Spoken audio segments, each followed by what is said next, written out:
Hi, this is Greg Wayman, ASHI Certified Inspector and President of Foundation to Rooftop. I'm a professional home inspector here in Omaha, Nebraska, and specialize in residential and commercial property inspections. I've made a short educational video for you. Hope you enjoy it.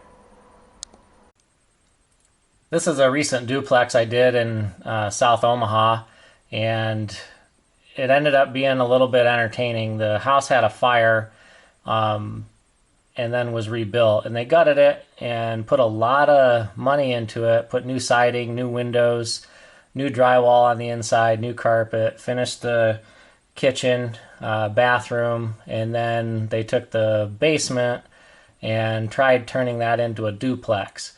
There was a fair amount of issues here. They were asking pretty much top dollar for it, and my client was an investor and trying to look for a place where he could have 2 apartments, drawing in income to pay down the mortgage and have it be a really good investment property. Let's just say it didn't turn out that way. Since then, the house has been removed off the market, and I think they're trying to address some of the issues, and they'll probably put it back on the market when they have some of that corrected. But I'm gonna show you one of the surprises, one of many that were on this place. And you have the nice backyard. It was actually quite big. There was trees in the back, and it took me a little bit of effort to get down to the other side. You had to walk way down and around the block to get down to the back side of this property, which had a nice brick retaining wall. And the retaining wall along the back street or alley was in good shape. I didn't have any issues with it until we got around to the corner, and that corner had a nice big crack in the wall. The wall was leaning out because of all the trees and stuff and vines. It was a little hard to get a really good picture of any of it, but there was actually a tree growing in the 5-inch crack. And there's your 5-inch crack. It started off 5 inches and then got narrower as it went down. So along the wall, you can see this area right here was patched, and I don't know how long ago, but since it was patched, still put a level on the wall, and with a 4-foot level, it was still out of plumb by about 4¼ inches. You can see where they used to have another wall tying into it, so I'm not sure if if the neighbors had a garage and tore it down or whatever. But that's since been removed, and then you got the nice trees in the backyard still growing and continuing to push the wall. They did put a wall anchor in there. You can see some of the mortar joints are deteriorated, and even that section of the wall was out of whack. So this section was fine. This section excuse me, was not so much. And I'm not sure where the lot line is, not sure how much that's going to cost. That's about a 10 to 12 foot high retaining wall with no fence around it in the backyard, so a little kid can be playing in the backyard and then fall down and out. So a couple safety issues, but this is not going to be a cheap item to have repaired. Another surprise on this house, I'm going to cover a couple of things. We'll talk about what was going on in the crawl space. The basement had the back 3/4 of the house was a basement. The front quarter was a crawl space, and it ran from that chimney all the way across. And I'm holding my hand in a goose egg, showing you that there's no supply registers on the front section of this house. When we got down in the utility room, they had finished the entire basement, done a nice job. It looked good until you got up against that utility room wall, and you could see the nice drywall with the mold growing on it. Looking in behind this treated lumber, this board there they put up against the chimney, you could see dirt from the bottom all the way up to about 3-4 feet high, and I'm guessing there's a pretty high chance that there's dirt behind that drywall, behind that partition wall separating the basement from the crawl space. So The issue they have with this is obviously there's a lot of moisture that comes in through the soil in a crawl space, and what I could barely make out, they did not put any plastic down. They didn't build a concrete block wall or pour a concrete foundation wall there to separate the crawl space from the basement. They just put up drywall, and the moisture was coming through. So continuing looking around, there was a lot of the baseboard trim on that front side of the house up against the crawl space. Both of the rooms, which were both bedrooms, had what looked like mold growing on it right on the surface. And it's something that's pretty serious. The crawl space isn't vented. It's not a conditioned space. They didn't address it. They just slapped the partition wall in, and now they're getting the result of that. So you can see the utility rooms here, and then there's mold growing along the wall there on the inside of the bedroom. And so this was just one of the issues that we found on top of the retaining wall issue. And then I'm going to talk about some of the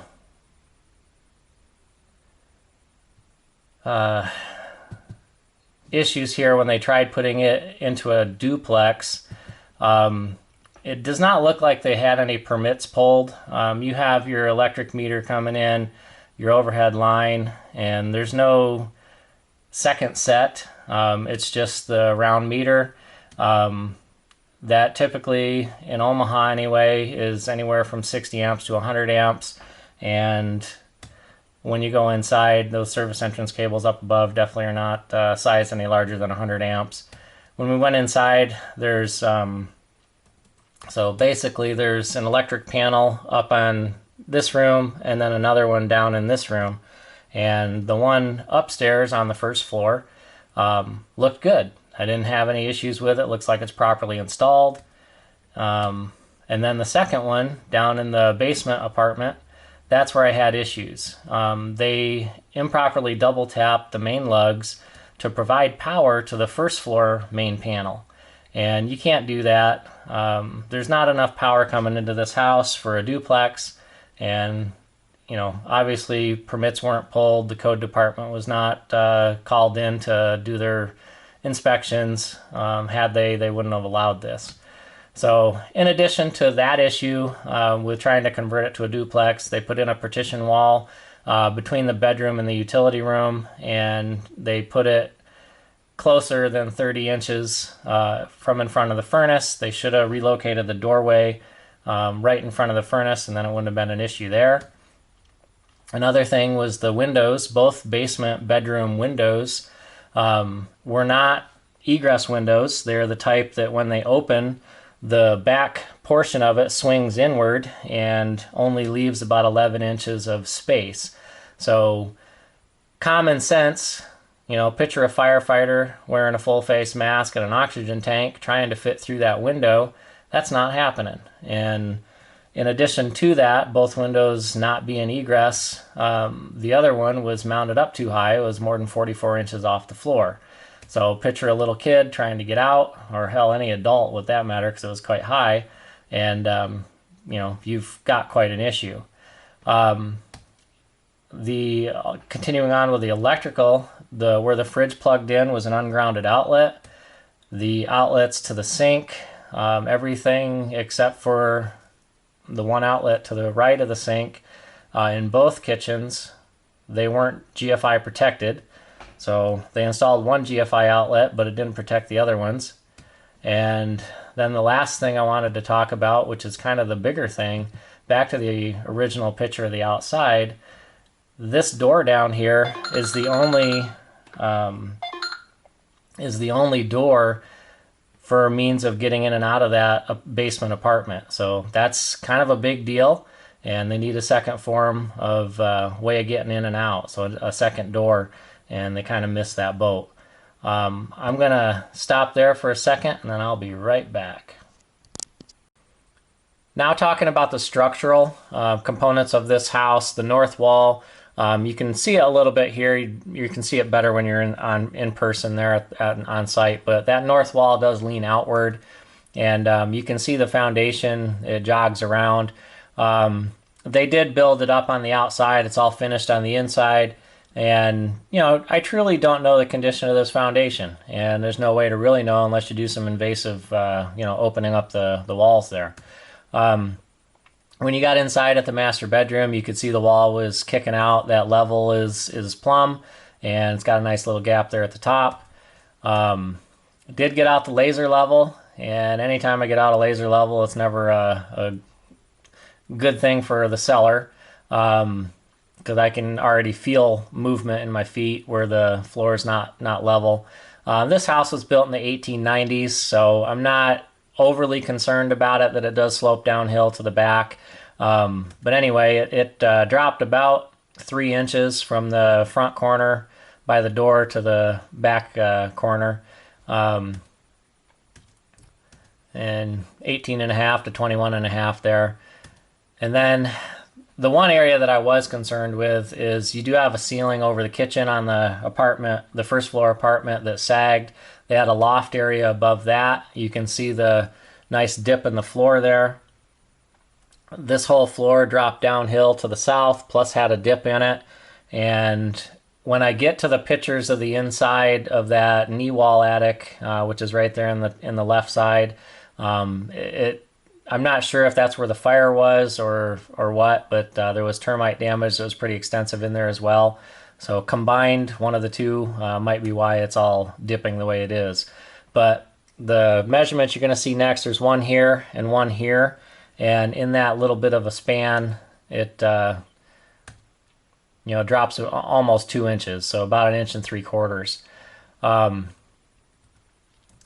Then got out to the laser level in the upper area, and the front, this is the second floor of the first apartment, and these corners up here, which are the front end of the house, are the high points, and the low point is actually right here next to this outlet, and it drops about 3.75 inches. So little bit of a drop there, and again, with it having the structural movement and stuff, and as old as it is, I'm not overly concerned with it, but it's definitely not a perfect house there. What I was concerned with is you're looking at a rafter that had severe termite damage, and I could have put my hand straight through it. There was nothing left of the wood, and they didn't even repair that. So the other thing was they had 2x4s. Keep in mind, these ceiling joists are right where that kitchen ceiling sagged the most. And instead of fixing them with 2x6s that were running the full length of the span of that whole ceiling, they added some dinky 2x4s that pretty much are useless. To me, they did not fix this, and they need to get on it and repair it right. So that's some of the structural concerns I have. Obviously, some of that they're going to need to go in and open stuff back up and get it correct. Another surprise was the roof on this place, and I'll tell you why it was a surprise when I get done. Basically, the client was led to believe that this was pretty much an 1890s house that had been gutted entirely and rebuilt.